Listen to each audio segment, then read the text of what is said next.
কাছে এর থেকে বেশি আশা করি না। সিবিআই এর যে কনভিকশন রেট আছে, আজকে যাদের কলকাতা পুলিশকে 3 দিন দিতে কষ্ট হচ্ছিল, সিবিআই 12 দিন সময় নিয়েছে, অথচ এখন অব্দি কিছু আলাদা করে বার করতে পারে।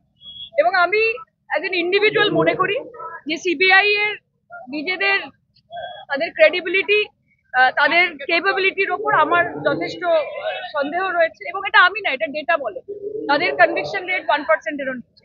কিন্তু এত মানুষ, হাজার হাজার মানুষ পথে নেমেছেন, জাস্টিসের জন্য নেমেছেন।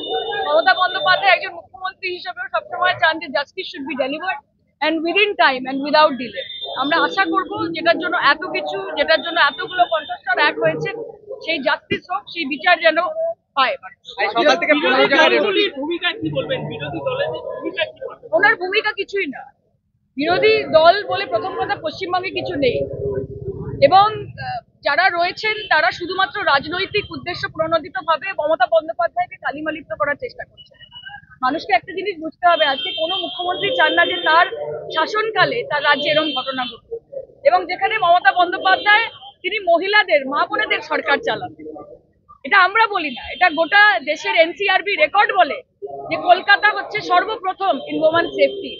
এটা নরেন্দ্র মোদীর কেন্দ্রীয় সরকারের ডেটা বলে, আমাদের কাউকে কিছু বলার নেই। একটা ঘটনা ঘটেছে, আমরা প্রত্যেকে শোকাহত, আমরা মর্মাহত, এবং আমরাও প্রথম দিন থেকে বিচার চাই। আমি সুপ্রিম কোর্টের লাগাতার অর্ডার এবং রিকোয়েস্টের পরেও আমি ডাক্তারদের জানি না, আমি জানি I stand in solidarity with them. ওনারা যে দাবি করছেন সেটা একদম ন্যায্য। কিন্তু আমরা আজকে ব্লাড ডোনেশন ক্যাম্পে এসেছি, এই মঞ্চে দাঁড়িয়ে রামকৃষ্ণ মিশনের মহারাজও বলেছেন, আমিও বলেছি যে সেবাই হচ্ছে পরম ধর্ম। এবং ডাক্তাররা এত এত মানুষ রয়েছে, তাদেরকে বঞ্চিত যেন না করেন, তারা নিজেদের ধর্ম থেকে যেন বিচ্যুত না হন, নিজেদের কর্ম থেকে যেন বিচ্যুত না হন। Justice is a process and justice will be delivered.